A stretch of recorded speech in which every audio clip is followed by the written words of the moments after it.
In this video, we're going to take a look at adding content to your teacher calendar. The first thing you'll want to do is log into your School Wires account and then go to the site manager so that you see a view like this. One of the things that comes as a default in all teacher section configurations is a teacher calendar, which you'll see a link for right over here. To edit this, all you have to do is click on the teacher calendar link, and it will take you into this mode. As a reminder, this little gray box here shows you that there's only one type of app on this particular page. It is a calendar app, and it's been called Calendar App. To edit your calendar events, simply click the gray rectangle once you're hovering over it. Once inside the calendar, you see a little preview of what your events currently look like, and I don't have anything scheduled yet, so it's just a blank calendar. In order to add events to this calendar, what I'm going to do is use this new event button in the upper left-hand corner. So I'm going to click that, and it'll launch for me a little window that'll ask me some information about my new event. Let's create a new event that'll be coming up next week, and let's call it Chapter 4 Test. So now I want to pick a start date where this is going to begin. This test is going to be happening next week. I'm going to give it on Wednesday. So I'm going to select the 5th. I can pick a start time if I'd like, or I can say start time and an end time if I'd like, or I can say start time but no end time, or I can just say it's an all-day event. Since this test is just going to be happening throughout the course of the day in all my different class periods, I'm going to make it an all-day event. And the end day is that same date, or if this was going to be a week-long project, I could set a different end date and it would span multiple days.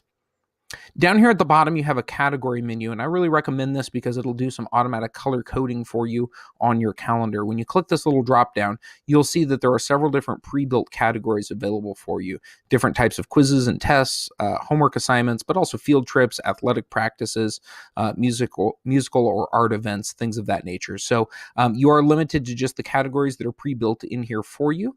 So you might want to figure out how you want to organize the different events that you have. This is going to be an academic test, so I'm going to go ahead and click that as the most appropriate one for this.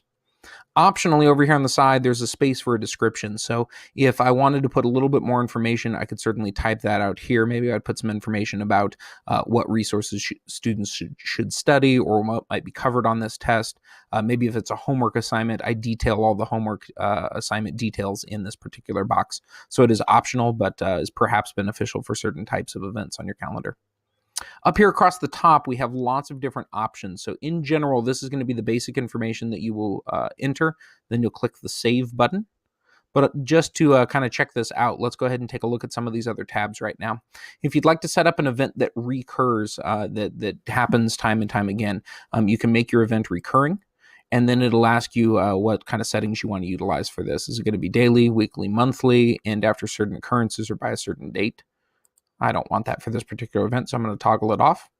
If you want to set up some sort of an event where people could register for it, that would all happen over here on this pane. Probably not something you would use for your classroom calendars, but maybe something instead that would be used at your school site level for the school calendar, depending on the kinds of events. So all those options are available in here. Location might be really helpful, especially if you've got things like practices that are happening or performances that are happening outside of your school. You can give a location name and address, and then that'll automatically create a new location for that event. And you can also add a map of this location to your event, so kind of a handy feature there. If you want people to be able to specifically contact you back about the event, you can provide some contact information. This, again, might be really helpful for something at the school site level where different people are responsible for different types of events. So if a parent navigates there and they want to find out more information, you can provide this contact information available. For a teacher website, I'm not sure that this would be all that necessary. Then you can also choose to post it to different calendars. By default, since I'm in my elementary teacher profile right now, it will just populate to my own teacher calendar. But if you've got an event that you would like to populate back up to the school level calendar, you can say that I'd like to post event to other calendars, and then you can pick where you would like to post those different calendars. Now, this does have to be approved by a webmaster at your school site in order to go live. So definitely use this feature with caution and probably reach out to that person ahead of time to figure out what the workflow will be for adding your event from your teacher calendar and migrating that up to a school site level calendar. All right, so those are your different options for the calendar menu. Once you've got everything set exactly as you'd like it to be, then you click the Save button. And you'll notice nothing appears here immediately because I'm still in the month of March. I'm going to go ahead now and navigate to the next month using this drop down. I can navigate to April, or I can just click this arrow over here, which will take me there.